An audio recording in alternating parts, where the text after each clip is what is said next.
Assalamu alaikum, peace be upon you. Welcome to our webinar on countering anti-Muslim opposition to mosque and Islamic center construction and expansion. My name is Dalia Mugahid, and I have the privilege of serving as the Director of Research at the Institute for Social Policy and Understanding.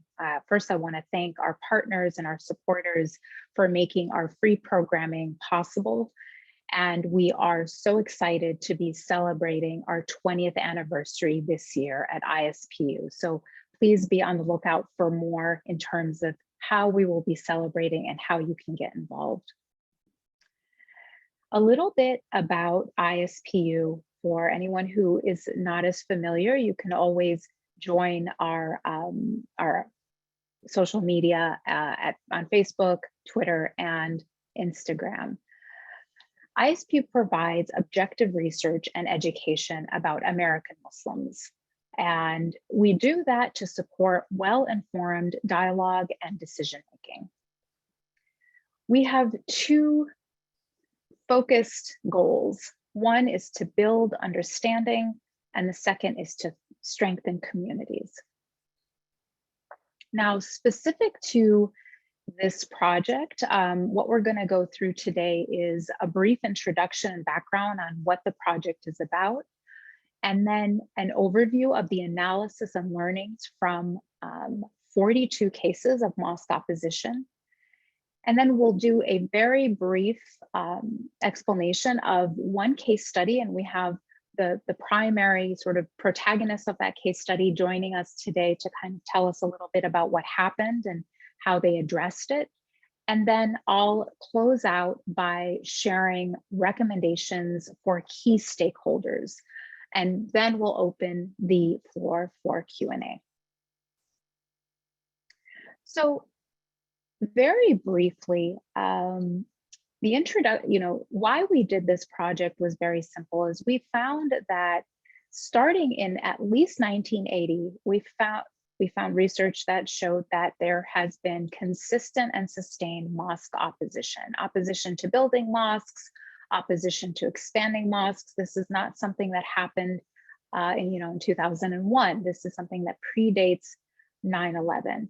And this project was so exciting because it was an analysis of the playbook of what people who wanted to oppose mosques would do. There was very much a unified strategy with different forms. And we thought if we could expose this strategy and understand this strategy, it would help communities to better address it with their allies. Now, why would we care about mosques being built or not built or expanded? And the reason is because mosques matter. They matter according to our research. Mosques matter because it's part of our American religious landscape. If we want a pluralistic society, then every community should be able to establish its house of worship. Mosques in America also offer Muslims a space to worship and a range of services and activities, everything from, addressing hunger, literally, domestic poverty and hunger, to teaching people about their health. I mean, mosques meet the needs of so many people in so many ways. And mosques are good for democracy. According to our research, frequent mosque attendance is linked to being more likely to vote, more likely to volunteer, more likely to be committed to the betterment of our country. So having the freedom to establish our house of worship, whoever we are in whatever faith tradition, is an important part of our democratic tradition.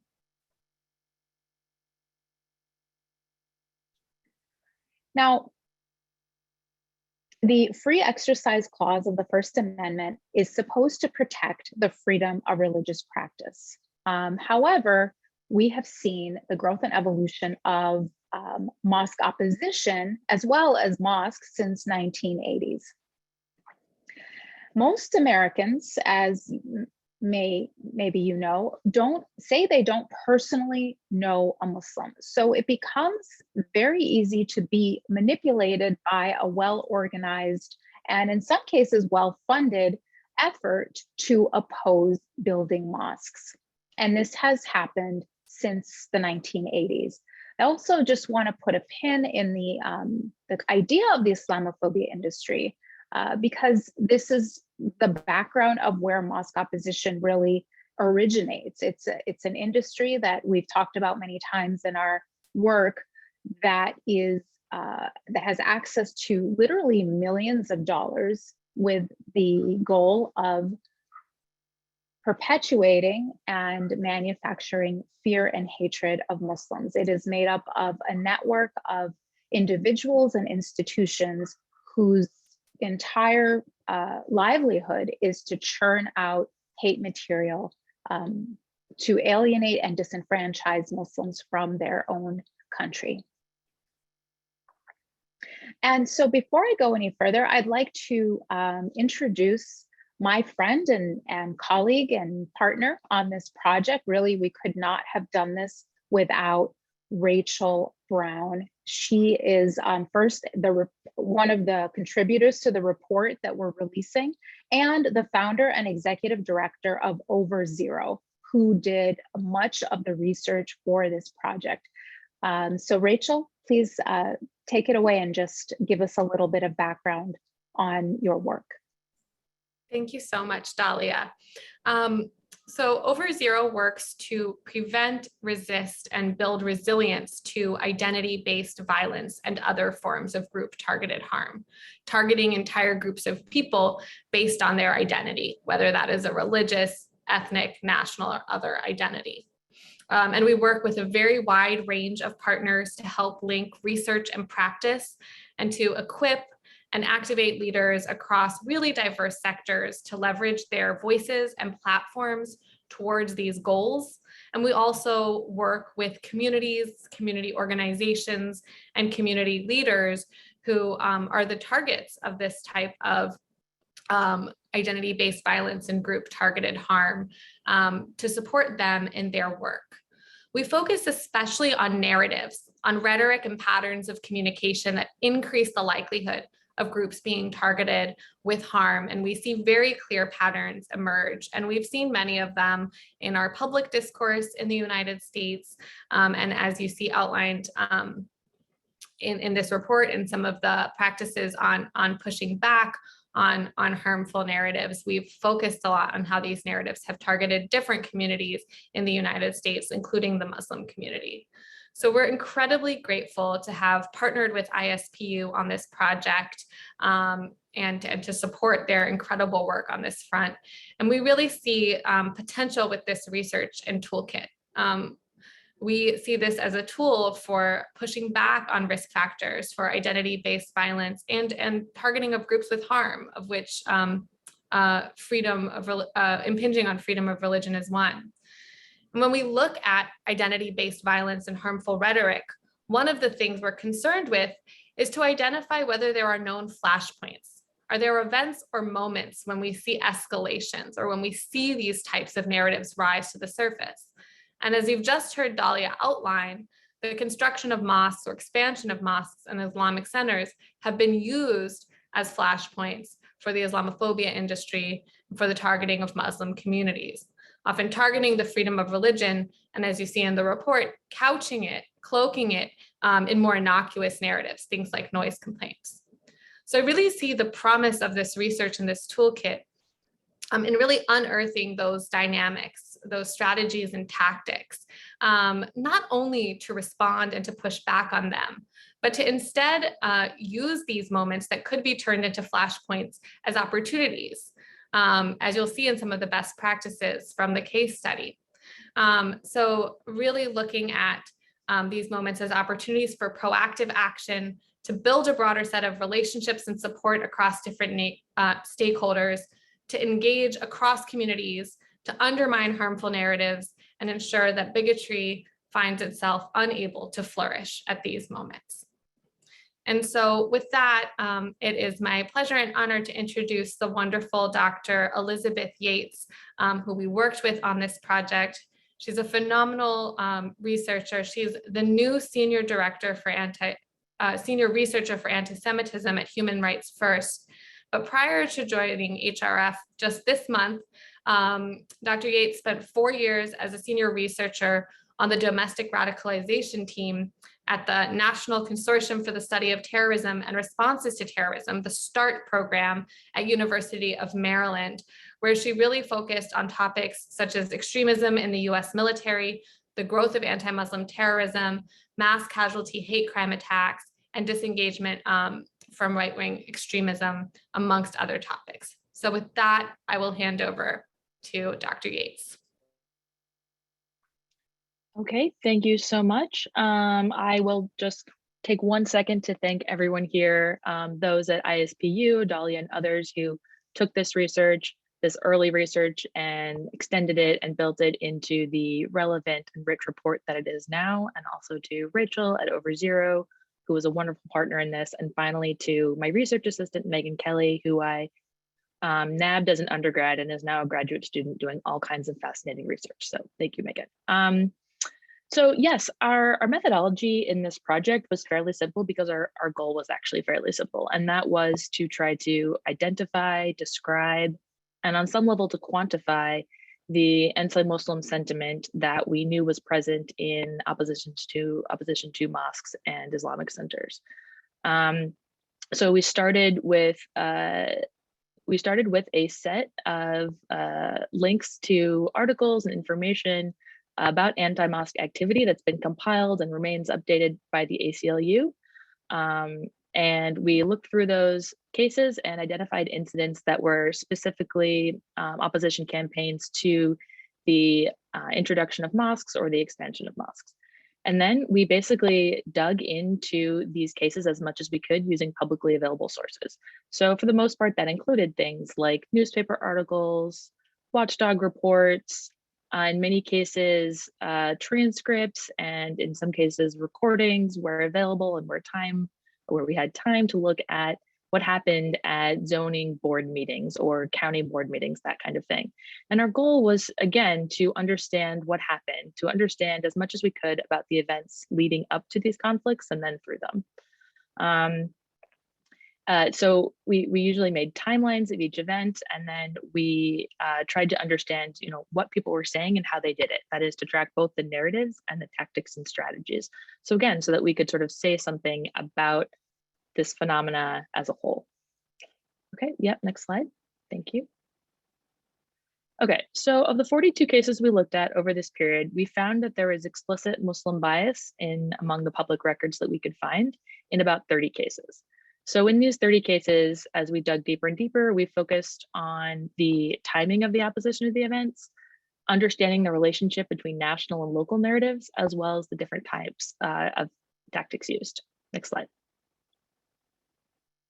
Okay, so unsurprisingly, the timing of events did correlate to a couple of moments in recent American history, and one was the year 2010. I think 13 out of the 30 cases where explicit anti-Muslim bias was found all were first initiated in 2010. And that was unsurprising for a number of reasons, but I think most importantly because it was right around the time of the very public and very large mobilization in opposition to the Manhattan Park 51 or Cordova Islamic Center at that time. And I want to highlight that, especially because I think that it was important to understand because it was a moment when this sort of tactic in and of itself to oppose mosques, to take on these local Muslim communities became an understood tactic among people concerned about, people concerned about Islam in America, and then also that it was the beginning when some of the larger national organizations in the Islamophobia industry were started, right? So this was really a key turning point in this phenomenon that we observed. The other moment was right around 2016. I think there were a handful in 2016 and a handful in the years prior and after. And that was not surprising to us either, because that, of course, was a moment in which anti-Muslim and anti-refugee, often collapsing into anti-Muslim rhetoric, was really common around the election, as well as around current events in Europe and the United States. So, we find that likely the timing suggested that opposition to these very local mosques and their own communities was also certainly being influenced by national events. But in 9 cases, we did also find evidence that local public officials had expressed anti-Muslim sentiment around the time of the mobilization of the opposition case. So we certainly believe that there are both local and national forces at work here. Next slide. So in addition to the timing, there were other dynamics that indicated this sort of really interesting play between local and national narratives, as well as organizational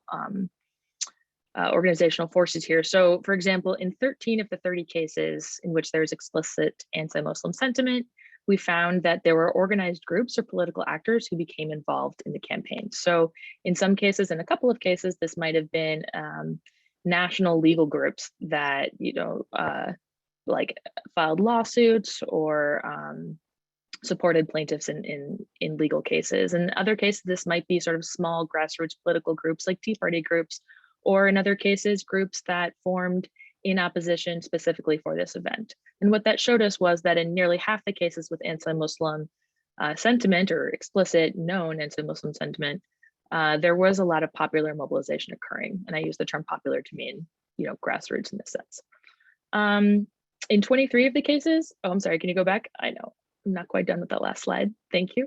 In 23 of the cases, we did see signs of generalized Islamophobia in the sort of ether in the area, right? So that might include things like having speakers from the Islamophobia industry speaking at local events, or maybe local politicians had made Islamophobic comments, things like that, that we don't know are directly tied to the anti-mosque campaigns, but certainly indicate that this kind of sentiment was something that was present in the community.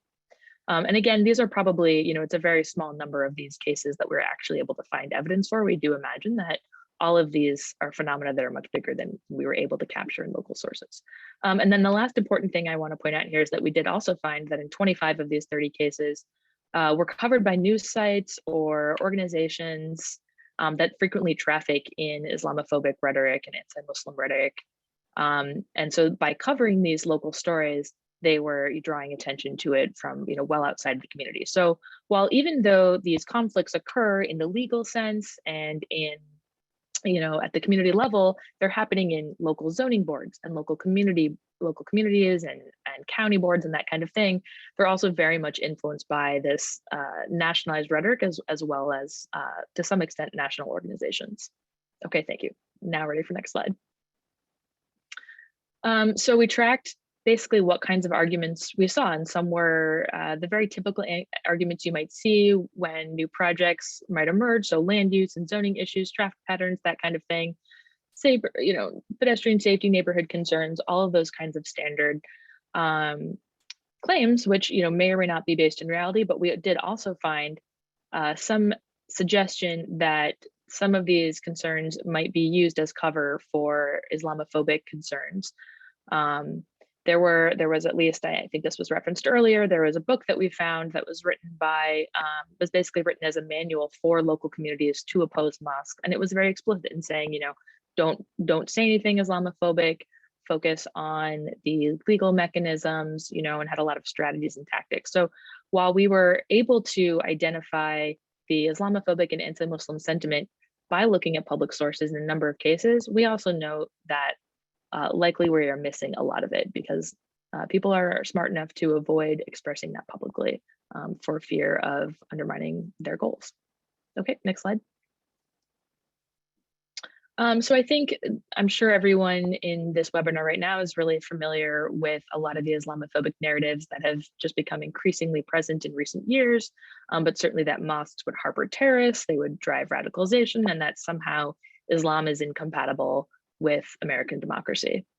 And then we also found in this that most of the time when anti-Muslim sentiment was explicit, it was not, and this is perhaps unsurprising, but it was not found in the legal briefings or the specific legal proceedings, but rather in the confrontations that occurred outside of the legal system. So in printed materials, in comments on Facebook, comments, public comments at hearings, sort of this public space that was part of the proceedings, but didn't necessarily have a direct impact.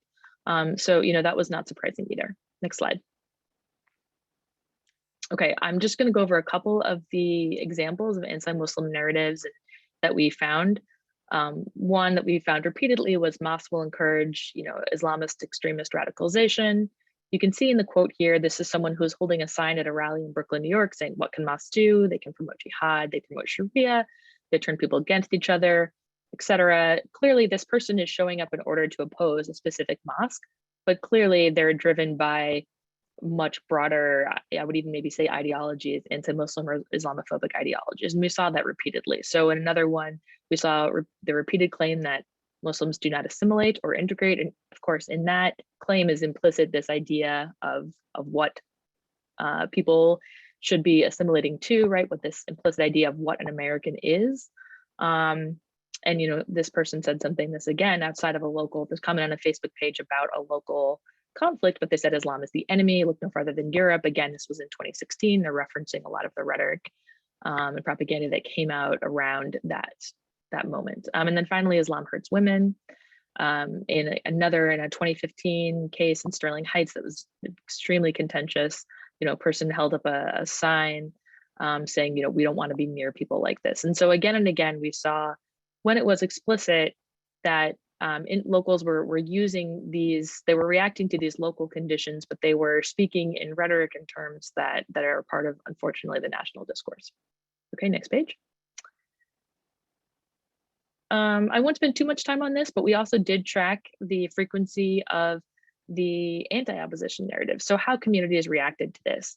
And what we saw is that some of the most common ones were, of course, to point out the bias and the prejudice and to say that this is bias and prejudice.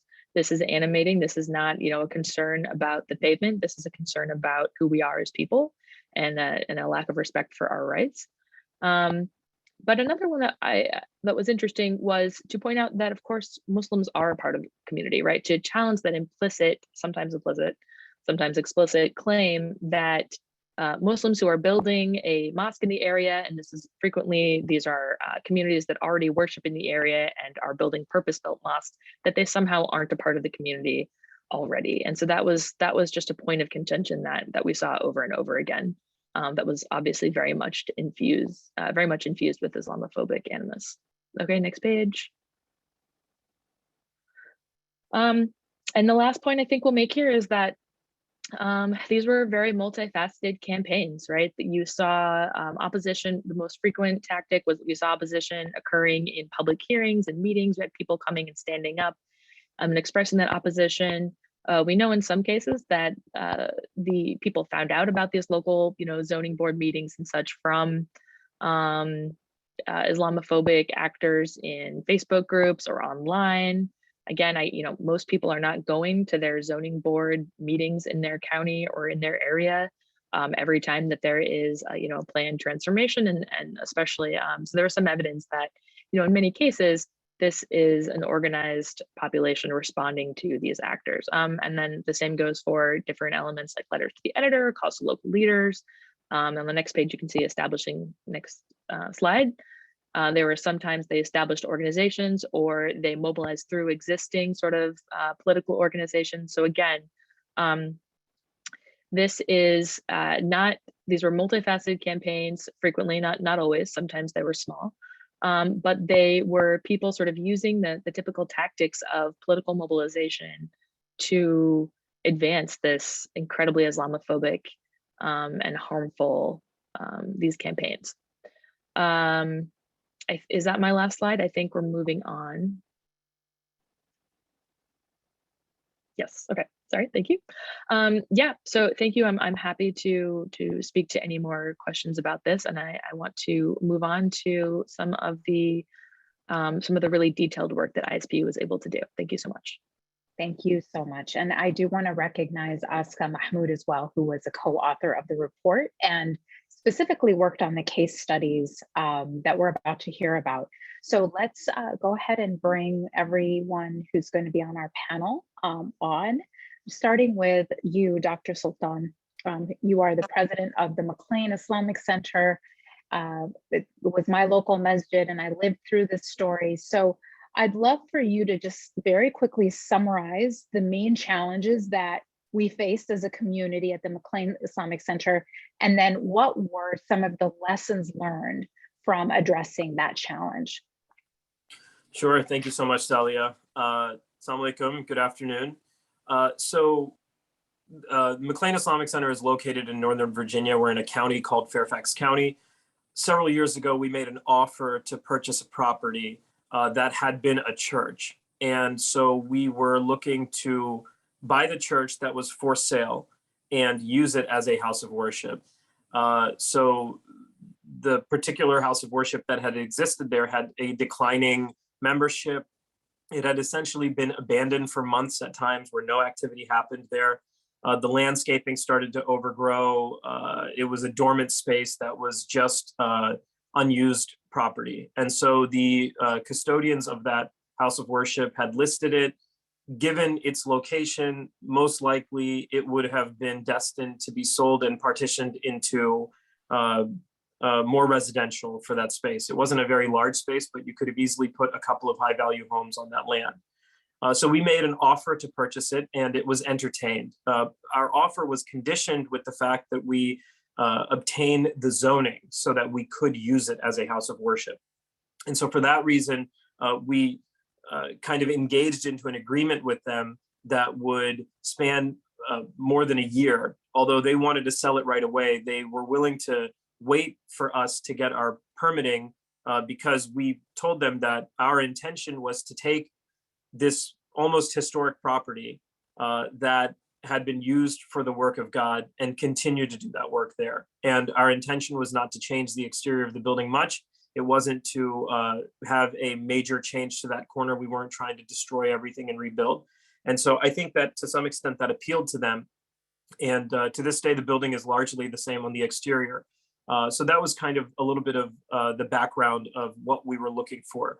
Now, a bit about the Mclean Islamic Center. We're a small Islamic center. I mean, since then we've become a bit larger, but we're a small Islamic center relatively in the area. Prior to moving into this space, we were in the basement of an office building. We rented that space with no option to purchase it. In the basement, there's not really windows. There's no green space. There's no ability to go outside if you have educational programs with children. And so it wasn't really the most appropriate space for us to use. And our community was small, but fairly well funded given its size. We had been able to collect about $500,000 with the intention Dr. of— Sultan, sorry to interrupt you, but I just want to make sure we get to the part about what the opposition was and what you did, just because I don't want us to run out of time before. Sure. And I have jump a into that. stopwatch in front of me, and I'm going to get right to that. I just wanted to set the stage, but thank you. And this is the last point about the background. And so essentially, we, coming from that basement, the idea was, our pitch was that we want to use green space. We want to use this house of worship as a Islamic center. And so now to kind of set the background as to who the players were, we had a lot of opposition from the neighborhood immediately around the center. And we didn't have the luxury of going into other Islamic centers' background to talk with them about the best practices they had, which is why the work of ISPU is so important. There isn't a playbook that's available to us. But essentially what we did was we learned a lot of lessons, and I think we made a lot of good decisions. I broke it down into 6 main challenges that we had, and I'll go through each one of those really briefly. In the lessons that we learned, we retained eventually 3 legal teams. One legal team was helping us with the local laws, and the other legal team was helping us with the potential federal case that would come. The linchpin of this case, the main opposition, which was from the neighborhood immediately around us, was through their council, which they were very well funded. The houses there are more than $1.5 million. There's more than 100 homes. It's a very well organized HOA with very intelligent people running it. The linchpin was sound and traffic. And what was said before, earlier in the session, is that the opposition to Islamic centers is now way more sophisticated than what it may have been in the past. It is not overtly racist. In fact, when comments were made that sounded Islamophobic, they were very rapidly shut down and corrected by the legal counsel, and kind of said, well, we don't have a problem with you praying. Our problem is that the car doors are slamming and they're too noisy in the morning. Or we don't have a problem with you conducting yourselves. We just don't want to hear it through the neighborhood. It's going to wake up children that have these learning disabilities and other things like that. So as Muslims, it's our job to find, the legitimate concerns and make sure that we're mitigating those concerns. And that was really important for us to do. And so we didn't just approach everything like they're just against us. I mean, we said, these are legitimate concerns and here's what we're going to do for it. So the first issue that they had was sound.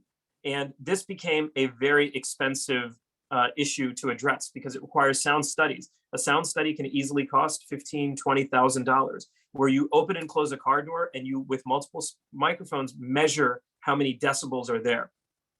MIC, our organization, had to conduct our own independent sound study. The other organization, our opposition, conducted theirs. And then we present this to the experts within the county. And then when we give them that information, then from there, they're able to kind of make a decision as to what is legitimate here or not.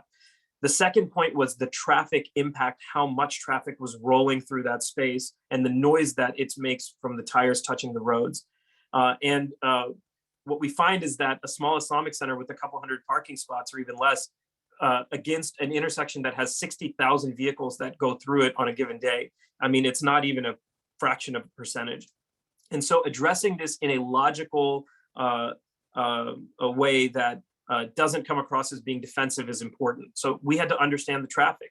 We had to understand water mitigation, which is how the storm water will run off when it rains. And we wanted to make sure that we weren't making an impact to the neighborhood. The lessons that we learned mainly from our experience were, number one, that it is critical if an Islamic center is going through this process that they don't have an introduction to the community in the same breath as we're trying to start an Islamic center. It should come years in advance where you build that good faith of doing community service, working together on interfaith programs so that you're a known entity. And because we had done that, we had many interfaith groups stand beside us and say that these are good people and we've worked with them and we have that rapport. And so those three things, political involvement, interfaith work, and community service, were critical for it. And finally, I'll say that for MIC, when we went through this whole process, even to this day, it is very important that we uphold our end of the bargain. We said that we weren't going to have cars through the neighborhood throughout our Jummah prayers, and we still to this day police ourselves. It's legal to park in the neighborhood. There's nothing illegal about that. You won't get a ticket, but we won't allow people to park in the neighborhood and enter our building. And it's hard for Muslims to hear that. But as Muslims, we have to be the best neighbors. And so in summary, we had a lot of challenges and we were able to extract a lot of good lessons from that. I thank ISPU for being able to pen that and put that into a booklet. And no two cases, even within the same county, even for the same organization, are the same. They are all fingerprints. And so it's a combination of getting the right counsel and also making sure that you have good advice and you understand the community needs immediately around the center. Thank you so much. Thank you. That was excellent and golden advice to other folks who are maybe going through it or might go through it in the future. Amy, I would like to come to you now. You are the CARE Michigan legal counsel, and your team has been involved in a number of hard cases in Michigan, and some have even involved the Department of Justice. What is the common thread that you're seeing in these cases, and what options does the community have in terms of their civil rights and the role of the Department of Justice in mitigating these cases? Well, thanks. I'd like to thank ISPU for hosting this panel and having me on. And I'd like to start by just confirming many of the things that Dr. Chowdhury said. What he said about the organizational structure of the opposition to masjids is absolutely true. And what we found in the work that we're doing, the specific challenges facing masjids is that people are organized. They know what to say when they go to the Zoning Board of Appeals hearing, and they make vague statements. We think the traffic is going to be too much. We think that the sound is going to be too much. We have one lawsuit right now that's been ongoing for over 4 years for a masjid in the city of Troy. And all of the comments that were being made had to do with light, noise, and sound, just like Dr. Chowdhury was saying. And the masjid is trying to buy a building that's in operation or right now that was being used as a banquet hall, which has exactly the same types of uses that a religious place has. So people are coming and going all at the same time. It has a specific start and end time in the city. And the residents of the city are really saying, well, the use of an Islamic assembly place is so much different than a banquet hall. And yet they can't point to what those specific differences are. And that becomes a challenge, because when we're talking about, by the time I get involved, there's already a need for legal involvement, and by the time Care Michigan gets involved, it's because there's a legal need. And when you're talking in vagaries and you're talking with non-specific facts, it's hard to say really what we're looking at. What are we looking at? If we're saying a sound issue, well, what is the sound issue? Why is it different? And that becomes a difficult challenge. And we have found through the work that we've done that people are using the book, people are using outside resources to engage in these mosque oppositions in a way that enhances the rhetoric of the legalities of it. They look at the zoning laws and they say why this specific site plan doesn't comport with the zoning laws, and they try to use that, which is sort of good for us, because we when you talk about what rights do religious places of worship have, we're talking about laws that were enacted to protect religious places of worship. We're talking about the Religious Land Use and Institutionalized Persons Act, which makes it illegal to use zoning in a manner that's intended to keep religious places of worship out. And this really has opened up the door for the ability for masjids to get in, because no longer do you have to prove that there is this overt Islamophobic animosity that is keeping masjids out. What you really have to prove is that there is a substantial burden on the religious of exercise. It takes out the component of proving bigotry, which is really enhances the ability of masjids to get into spaces, because we no longer have to prove that the zoning board of appeals members have some anti-religious animosity, or that the city itself is anti-Muslim. All we really have to prove is that the Muslims or who are trying to start a masjid have had their religious rights substantially burdened because they can't get into a space or they don't have an appropriate space. And that really, really does open the door for different types of arguments and different types of proofs, making it easier. And I think that one of the major benefits of having the Department of Justice intervene in lawsuits is when the United States determines that you've done something that's illegal and they're willing to step in, it really adds this layer of, I don't want to say reliability, but it does add a layer of credibility. When you have masjids and Muslim organizations fighting on their own to get into a space, you have the ability for people to say, oh, they're making trouble, or everything, they claim everything is discrimination. And when the Department of Justice steps in and says, no, we believe that something is not going on here, the United States believes that you're violating the rights of its citizens, that lends credibility, but it leads to mixed results in the community. We've seen where the Department of Justice came in on 3 of the cases that we were involved in, and the cities very quickly settled. They said, we don't want to engage in this type of litigation with the Department of Justice, and we're going to take a step back and we're going to see how we can resolve this without making a bigger problem for ourselves. And in the Sterling Heights case, which was mentioned earlier, that actually worked out really well, because it allowed the Department of Justice to enter into a consent decree with the city of Sterling Heights that gave them oversight over the city and how they conduct their planning commission and their zoning board of appeals meetings, which has led to more access to Muslims to build in the city of Sterling Heights and expand already existing places of worship in the city of Sterling Heights. And then we have the city of Troy, which is the case that's ongoing for 4 years, where because the Department of Justice got involved, the city attorneys had really decided they were going to dig in their heels and are now making constitutional arguments against the Religious Land Use and Institutionalized Persons Act. And it's kind of it's been very helpful having the department's resources behind us, right? Because they're providing all of these resources to the community, but also it's provided the city of Troy this opportunity to say that, you know, the community is overstepping and the federal government is overstepping their bounds when it comes to municipalities in general. So it's an actual mixed reaction. But I do agree with Dr. Chowdhury.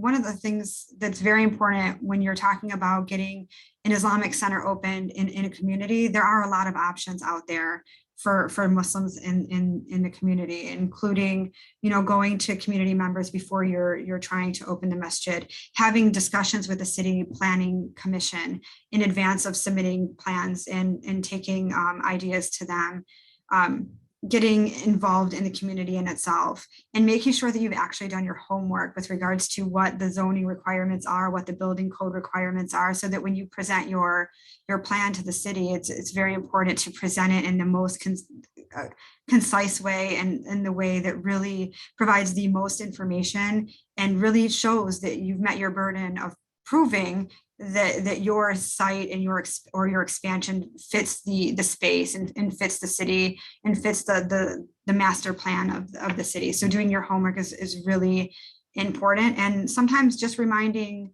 the city of their obligations under the Religious Land Use and Institutionalized Persons Act up front is can really go a long way in helping them, you know, see where this is headed and helping them get to an understanding of how everybody can fit inside the community in a good way. So.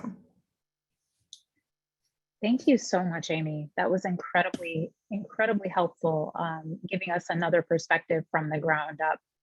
Now, I want to turn to Dr. Foley, who has been a longtime scholar with ISPU and has written extensively on mosque opposition and ways to address it. Just to hear some of your recommendations on what communities can best do to mitigate risk, and also what city boards should be doing when these cases come in front of them. Sure, thank you very much.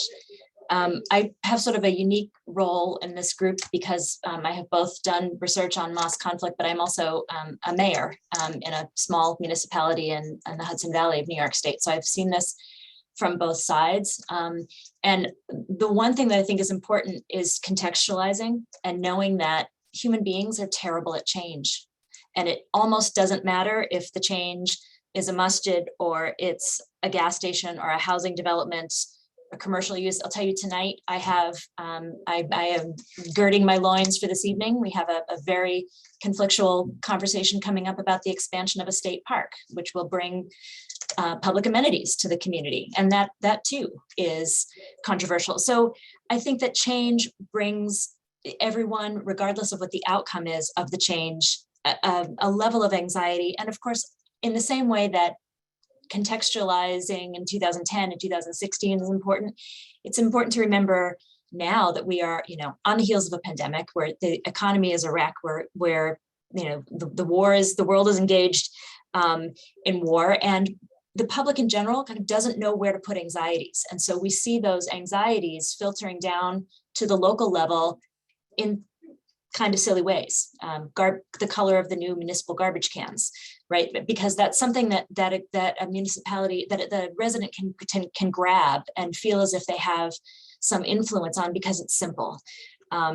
So all of the things that were listed under anti-development narratives about increasing traffic, home values, taking property off the tax rolls, my views are going to be blocked. These are conversations. These are legitimate land use conversations that happen with every development.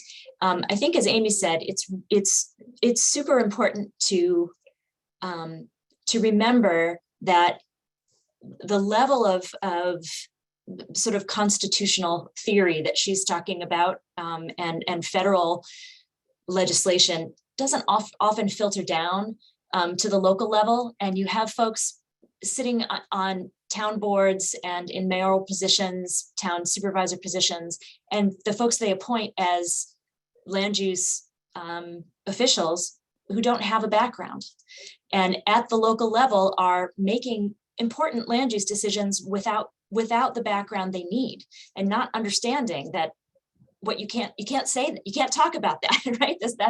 That's a constitutional violation.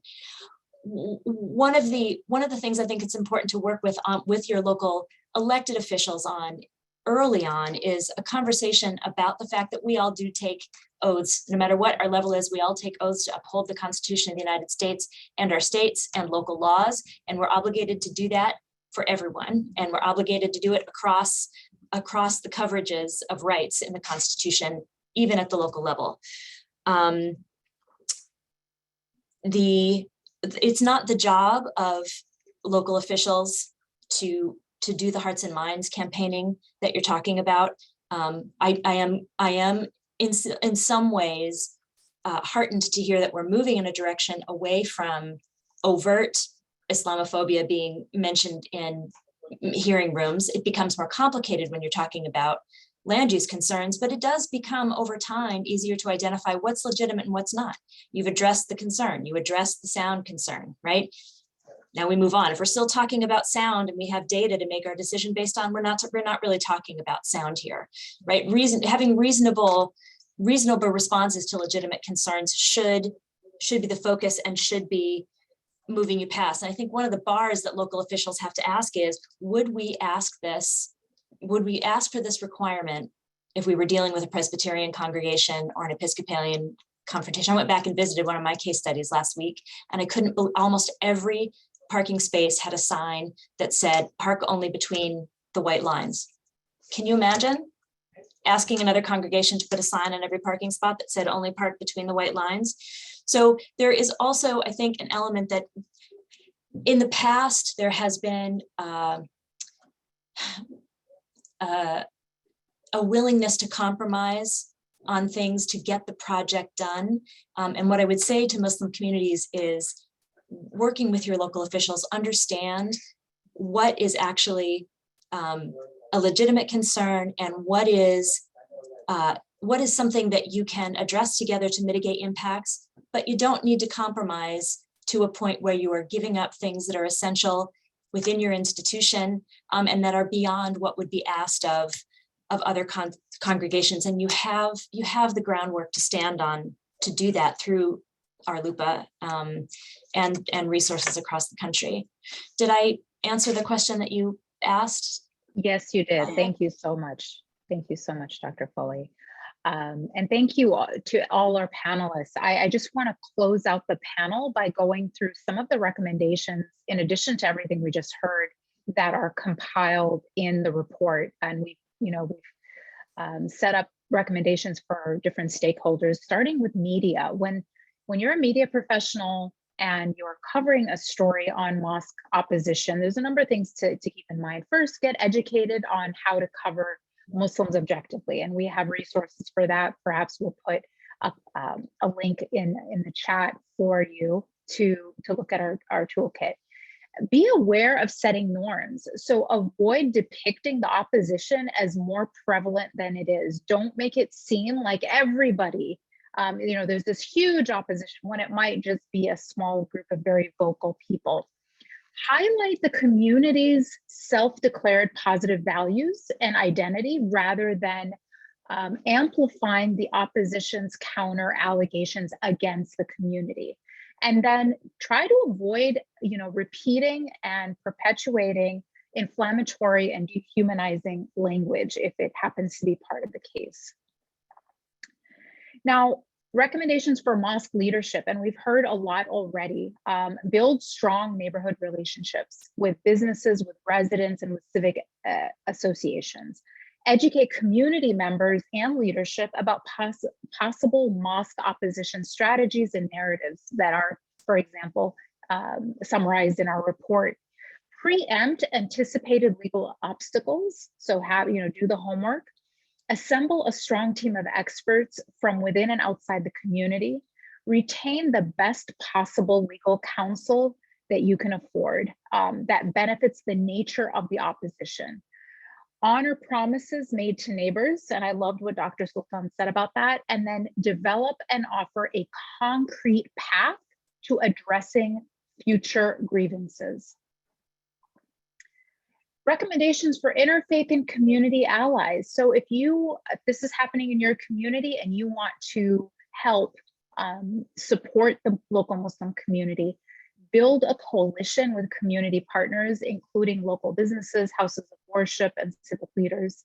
Build a strong interfaith coalition. This really mattered in the case of the Mclean Islamic Center. Avoid signaling negative norms, again, that the opposition is more prevalent than it is. Avoid inflammatory or dehumanizing language.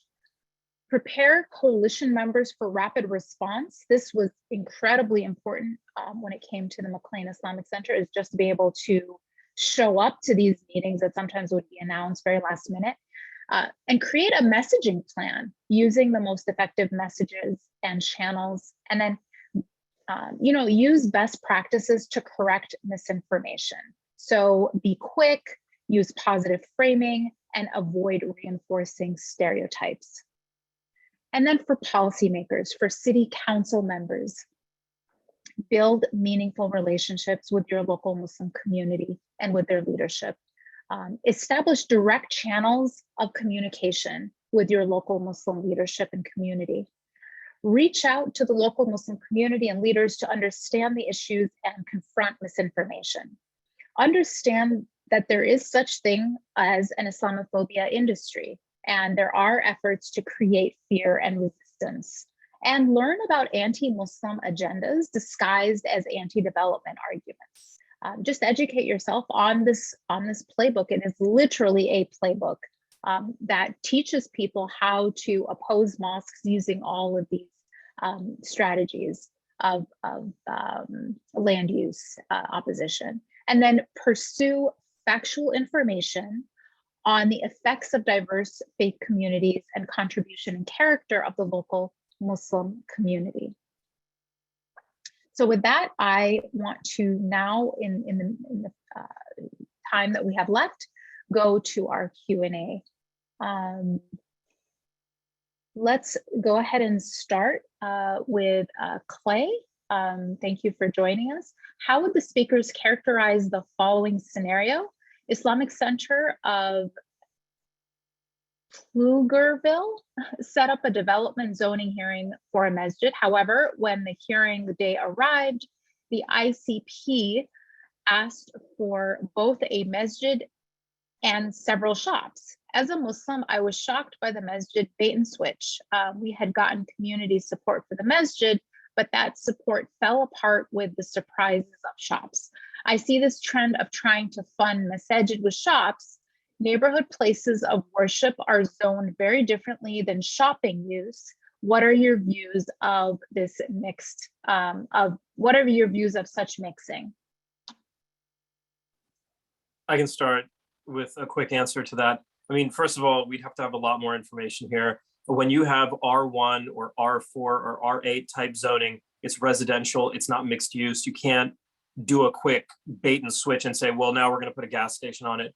There's different types of zoning. And in order to have anything there, you'd have to get the appropriate zoning completed first.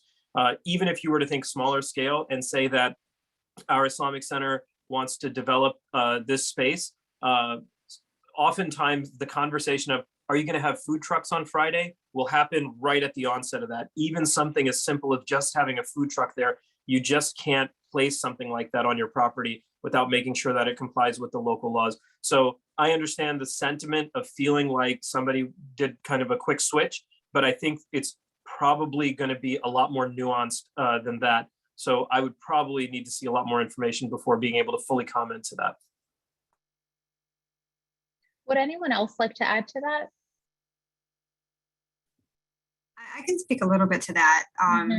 Just through my experience doing zoning throughout Michigan, some religious places of worship involve not just the actual prayer space, but also like school spaces, office spaces, and sometimes even shop spaces. And it's not just Muslim places of worship. There are Christian places of churches that have a coffee shop, a bookshop, and things like that. And depending if it's permissible within the zoning, with regards to mixed use, there's no reason why a site plan that includes a place of worship can't also be a community center with those types of things. It's really about making sure that the construction and the site plan fits the land, fits the space that you've picked, and fits the zoning ordinance and that you have, because all of those things can cohabitate in the same building efficiently, as long as you're doing it the right way and within the guise of the law. And you can look at other places of worship in your community and see if some of them do have those types of semi-commercial businesses. There's a lot of nonprofits that utilize that model to fund the nonprofit, and there's nothing wrong with it as long as it fits the space. But recognize that you may, A, know your zoning, and B, you will have, the municipality will have greater capacity to regulate those spaces that are not direct spaces of worship, right? We can't tell you that you can only do X service with so many people if you meet if you meet the occupancy, but we can talk to you about the hours of the shop. We can talk with you about where we're parking in relation to it, et cetera. Then you get more into the range of public and safety considerations there, and there will be more flexibility for a municipality to talk about non-worship spaces. Thank you. That's really important. That's an important consideration. Another question is actually also for Dr. Sultan here. In the case of the Mclean Islamic Center, how did the sound and traffic arguments even pass muster when it was already a church? And I always wondered that myself, but didn't people drive to the church and close car doors too? I think it was the timing, right? Fajr was much more early than when churches were having their services.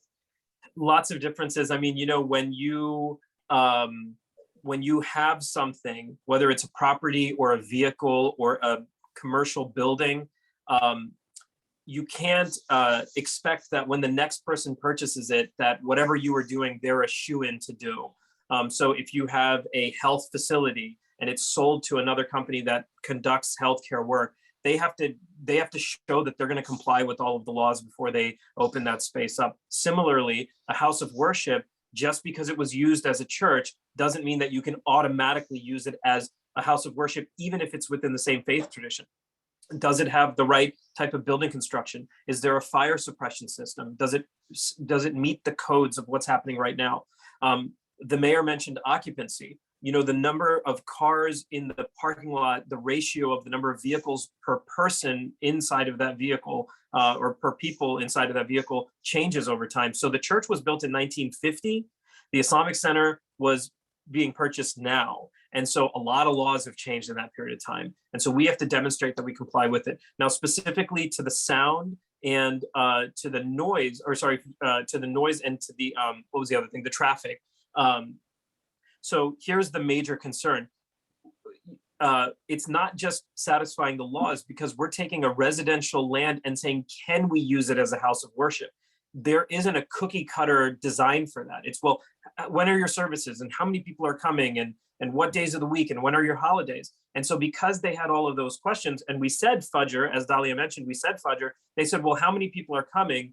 And the role of the Board of Zoning Appeals is to make sure that the public and the applicant are in somewhat agreement. And so when the public said, we do not want anything happening before 9 a.m., now it comes our turn to compromise. How are we going to compromise? And the compromise they came to, that the Board of Zoning Appeals suggested initially, was you can have 10 vehicles at Fajr, and that's it. And so the question is really legitimate, like, how did it pass muster? Well, they knew our backstop. It's very sophisticated. They knew that if they dragged this case on, the people trying to sell the church to us would renege and say, you took too long and we're going to sell it to someone else.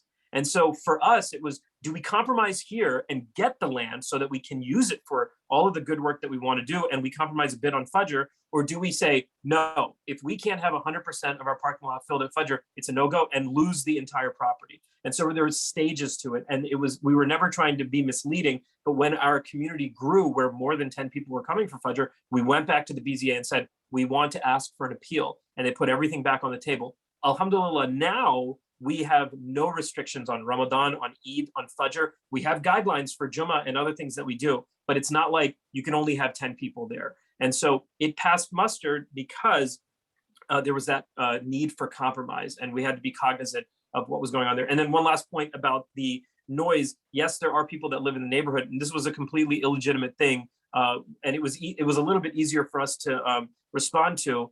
The noise level for our location in proximity to the neighborhood, and there's a sound barrier there now, it broke the peak decibel level for what was allowed during that time of day. And so the question I very simply asked the Board of Zoning Appeal, and I'll conclude with this, is simply, what am I supposed to say to my members when the 24/7 Walmart down the street and the mega church down the street has people opening and closing their doors, and the neighborhood has people opening and closing their doors, but yet for some reason the Muslims at MIC are breaking the law in doing so? And I think just being able to talk that out was helpful.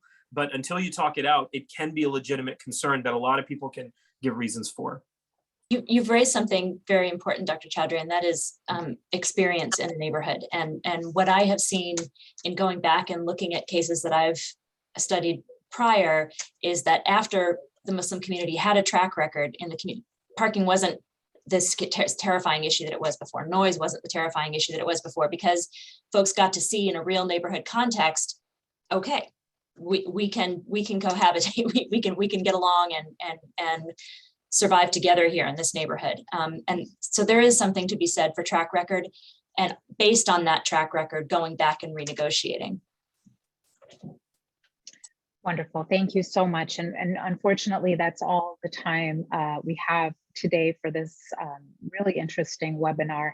Your feedback is very important to us, so please take a minute to fill out this survey that we've just launched onto your screen to tell us what you thought of the webinar. The full report is shared in the chat and will also be emailed in a follow-up email, so check that out. And please continue to be ambassadors for the facts and for the recommendations that you heard today. Tell others, share the link to the recorded webinar and to the report. And finally, a follow-up email will be sent next week with additional resources relevant to this topic. And please also share that with your network. Thank you very much for tuning in today. And we hope that you continue to follow our work and also make sure to get on our mailing list so you know when our latest research will be released. Thank you.